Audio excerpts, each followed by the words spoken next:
What's good with y'all guys? We back with another one, my nigga. We looking at a lock build, bro. Sharpshooter lockdown for my locks out there. Let's get 2 to 5 likes on this video and subscribe, man. Subscribe, bro.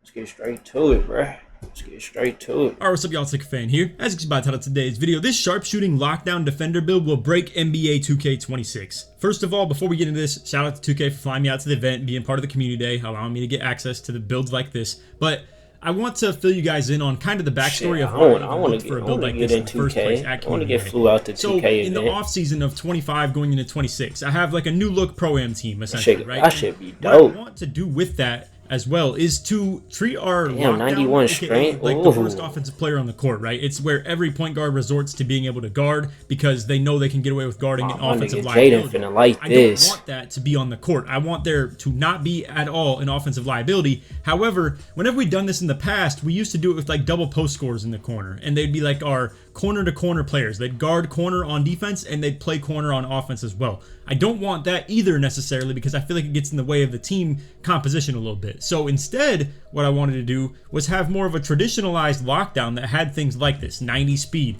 91 strength, 92 actually. We'll revise this in a second as well. But elite perimeter defense, elite steal, and then like decent on the interior defense obviously as well. And then what I wanted out of it was to be an elite shooter, something that was going to be getting like silver limitless gold set shot, something that can actually move up to the hash and be part of the offense, receive offensive screens, move around more than just being a corner boy the whole time in the entire game, you know, just being a you can move with 75 ball handle too. And this build, I truly do think, is going to completely break the mold of how lockdown defenders are viewed. Put a little bit more rebound on that motherfucker, bro. I for whatever reason found that 6'5" is low key the better way to create it. I think that you just get more attributes at 6'5" for whatever reason compared to 6'6". I don't know if that's just, you know, naturally being shorter. It just so happens to be like that everywhere you go. But you're gonna see when I cross compare this build right here exactly to the 6'5", it seems you just have a couple more attribute points.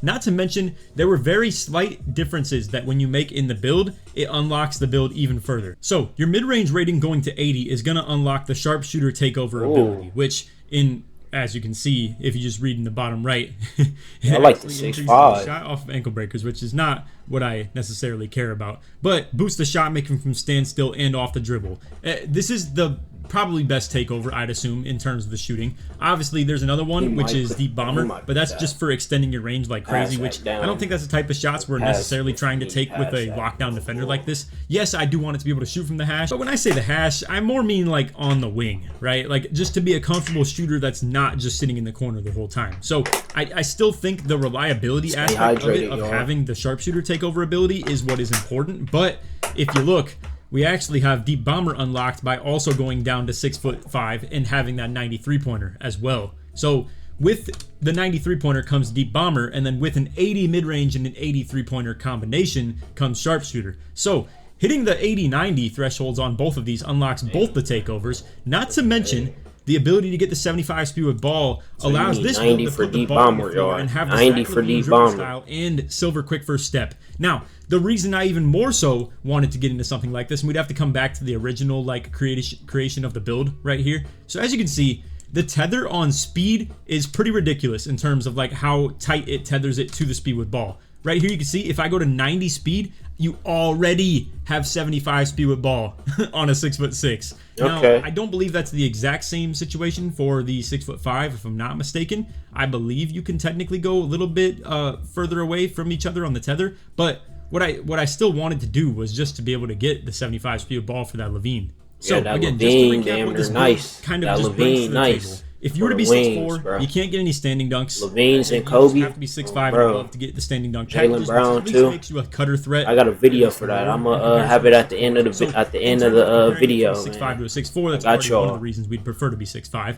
On top of that too, the ball handle is still going to be okay enough to get some sigs. It's also not that, you know, putrid 45 pass accuracy I had on the other one, just because again it seems you have more attribute points to play with at 6'5" than 6'6". So naturally I just kind of find myself gravitating toward this a little bit more because that was the, you know, big sore thumb on that 6'6", is that it just had 45 pass act to have nearly the same ratings as this build right here. But again, in tandem with the speed with ball given the Zach LaVine dribble style, silver lightning launch, And then obviously the 71 ball handle is good for some SIGs and bronze handles for days, as well as bronze unpluckable. So this build can still somewhat put the ball on the floor. And then we also have like the bronze rebound chaser as well, bronze box out beast. Not that I really care too much about that, but it's still something that can contribute to the build.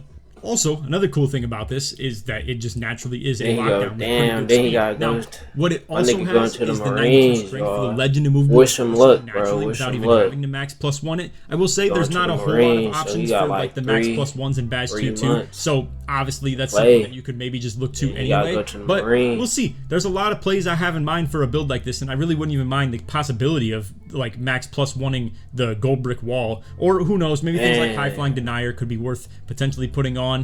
Obviously the max +1 in the tier 2 slot, not exactly the best crazy thing that we could ever think of, because there's not a ton of options, but I know just a couple things to think about when it comes to this build is that it is obviously more than just the max +1s, and the shorter you go, the harder it is gonna be to find some cool stuff that you can put in those +1 slots.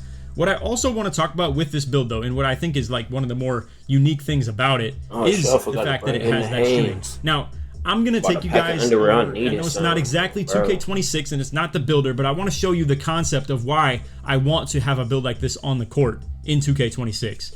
Alright, so while y'all didn't see me on the YouTube scene or anything like that, and I understand I had a, slow year for 2K25, especially toward the end, this is the type of stuff that I was working on in the meantime as well, just being prepared for 2K26. I wasn't losing my hunger or anything like that. I just didn't enjoy the game, to be real with you. But I made a whole playbook for our Pro-Am team and sent this to these guys like a month in advance of the game coming out, got the whole squad figured out and whatnot, and plays like this are the type of thing I have in mind. I need this. Shooting lockdown build like this. So, for instance, this is where the lockdown build would be, is at the 3. So, while you have a cutter option, while at the same time setting an off ball for the 2 guard right here, watch Laker fan, y'all. I'm telling y'all, bro. Watch Laker fan. So I hope you guys are here for this, because I want to explain this really because I want to talk about the site, like the vision that I have for a build like this and why it's so important. So again, off ball screen for the 2. If the 4 steps up to that, obviously that's a chance at like getting him out to play a little bit, or if he's sitting low, then we even still have him at just a spot where we can get that 2 open.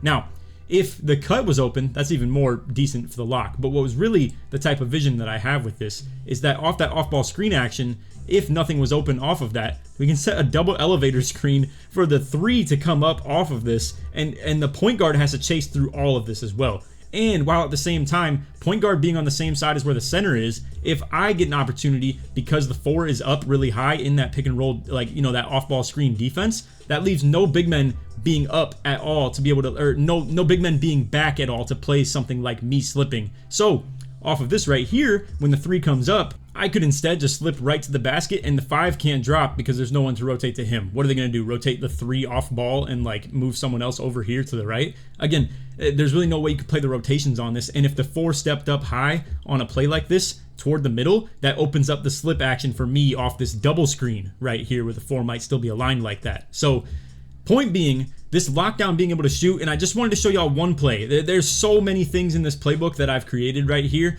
or why not? I'm here for the like stupid, overly analytical stuff right here. What I wanted to also have as an option for a play is to use the 3 as a screener in some cases where, again, the point guard is very likely going to be guarding them. That's where y'all niggas play comp per this shit for y'all niggas, bro. So, to do a double screen action like this where I'm on one side and our lockdown is on the other, it's going to set up for a situation like this. So if their lockdown takes away the right side because he sees a screen coming on this side and wants to cut that off and keep the point guard away from using R3 as a screener, what that's going to do is it's going to widen the defender out and open up a long run for my point guard to the left, because now the lockdown is playing that alignment super hard to keep him away from that. So instead, the 3 will simply just be a decoy in this case, and just move back out the play. And as that is opened where this lockdown was cutting off the right, our point guard can just run to the left, force the 4 to step up, and I have an easy slip opportunity, and we just read it out like that. Now, if the lockdown were to cut off my screen, I'm just going to get down and out the way, and then we turn it into a 2-man screen action where the point guard can utilize our lockdown setting the screen on the lock,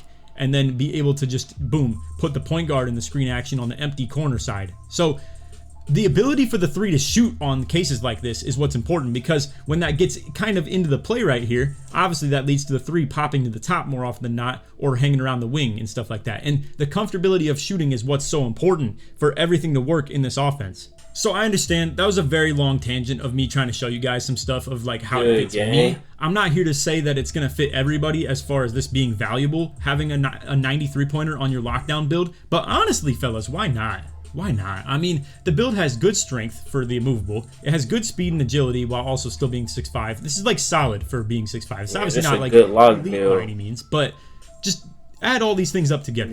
It still has the bronze rebounding badges, so you can still fill the box out pretty decent. It's not going to be great at interior defending. It's not like, you know, something completely game breaking. It still has, you know, high flying denier, but it's not anything to write home about in that regard. So it is slightly limited as a defender, where it's going to be a lot more of a fight through screens kind of guy, but still has gold interceptor, still has elite perimeter defensive badges like Hall of Fame pick dodger, and again, legend immovable, Hall of Fame challenger, all types of stuff like that, Hall of Fame on ball menace. And then also, on top of the fact that it can still slightly be a cutter, still have the standing dunk packages, and still get both the sharp takeovers. Again, the ability to shoot off of screens and be comfortable on the wing is important. And then on top of that too, the ability to put the ball on the floor. Let's show you what a build with 75 speed with ball even looks like out here in game.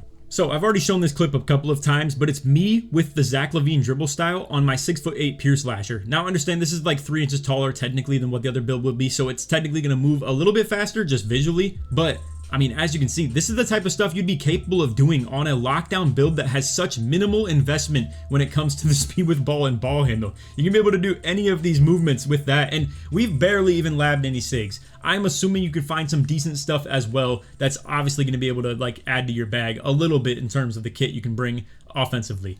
And one more time, I just wanted to show you what that 6'6" looks like in comparison to the 6'5". Again, I really don't know why. I think it just has a heavier tether to like post control when it comes to the strength that gets forced up by it. Like this 6'6" just naturally has like a 6'6" 40 nice right here. So like when it's like 92 strength, it goes to 52 post control. I believe the other one was like 5 lower, which it doesn't sound like that should be the end all be all. You don't get deep really like that type of stuff being forced up, as well as just a couple other things. Really, it feels so minimal, and I think it really just is the fact that 6'5" get more attribute points than 6'6". I think that's just a natural thing with when you go shorter. It actually works out that way, and this build just needs a couple more attribute points for it to be like comfortable. Not to mention this build technically has more block at the 6'6", so it does get something like bronze paint patroller with like. Yeah, I like that right there. So that's also 6'6" one thing with that it's paint patroller. That's but nice. Anyway, again, this build right here, you could still argue that this could be pretty good. I think it really comes down to, are you comfortable with a low pass accuracy? If you think the trade-off of having that 1 inch of height, as well as having, let's say, you don't really care about the 93 pointer quite as much, and you're just cool with like sitting at 89 while also having the 80 for that sharp takeover,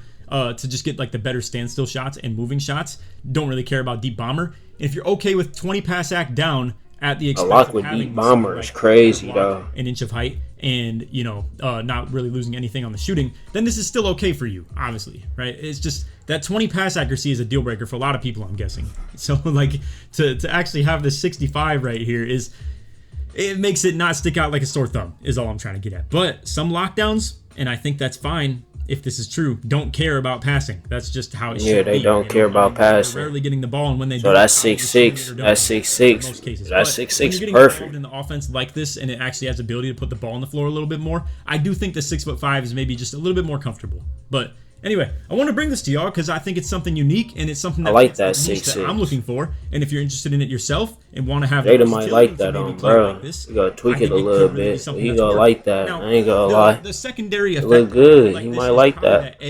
If you're playing with your boys and they y'all might like that desperately, you could still play the 2 with this. It's not going to be a secondary ball handler by any means, but it still could sit on the hash and somewhat comfortably play the shooting guard role. It's not going to be intended to do it, but it could do it. That's the key. And also, it could fit out. It could fit in a slight bit of a 5-out offense, where again, if you need a third hash, where like you have your point guard and shooting guard, but your 3 needs to be able to slightly be able to shoot on the wing, you know, at least pretty respectably, I think something like this is absolutely what could like fit into the repertoire a little bit. So there's a lot of different types of niches that this build can hit, and I think I wanted to check off a lot of those boxes for a lot of you people. But on top of that, for my own team, my man Tyson is probably going to run a build very similar to this. He's going to be playing lockdown for us on the Comp Pro-Am team this year. And I really wanted to have the vision of a shooting lockdown coming out here, receiving off-ball screens, being the screen setter, shooting well off of them, being a matchup nightmare of a point guard not wanting to guard a build like this. So while yes, it would have been a little bit more simple and easy to just have another post scorer on the court, it doesn't give you the perimeter defensive ability that you'd like by having like 2 whole post scorers on the court. And then on top of that too, it's the 3-point threat of it that's really intimidating. It fits in an offense a lot cleaner and smoother, and as long as you have plays like what I'm intending to get at pretty soon here, I think it could really unlock your offense in Pro-Am. And boy, I just have barely scraped the surface when it comes to those 2 plays that I showed you guys as far as what that really like does for an offense. There's another play. I don't want to unload the whole playbook on you guys or anything like that, and I probably never will, because those types of videos absolutely do not hit and nobody cares about them. And I probably cooked half the people watching this video but by just talking some analytical ball like that. But I know some of y'all love it. I'm just sorry that it's not the type of content. Yeah, that's for the comp. That's for the comp Pro-Am players. Show you a couple things that maybe unlock the way you could play with a build like this, and it's way even simpler than that. You'll see it when we get into the actual Pro-Am gameplays of the motions and stuff that we're running, but it's going to be a lot easier than it looks to involve a build like this in the offense, because this is really the key to it all. It's what makes that offense that I'm trying to get at go and makes it even capable in the first place. So I'm excited. I'm looking forward to it, and I'm glad I could find something that actually fits the narrative of what I'm trying to even get at. I was going to debatably even force this build to work and just like find something that could make it just fit into this like kind of keyhole, if you will, but I didn't even need to. This just naturally found me because it's so good. So I don't know. I'm glad we were able to find some takeovers and stuff for it as well. We'll probably just be rocking that sharp take, or maybe even the perimeter defensive takeovers as well. We'll see. But anyway, I'm super excited to have found a build like this, and I think this looks so good. But anyway, that's all video. Hope you all enjoyed. If you did, feel free to drop a like, sub if you're new to noties, all good stuff. Alright, man. So I hope you all enjoyed that video. Hope you all liked the locks build. I mean, but let's get 2 to 5 likes on this video and subscribe, man. Subscribe, bro. No bullshit. I'm gonna catch y'all niggas in the next one. Peace.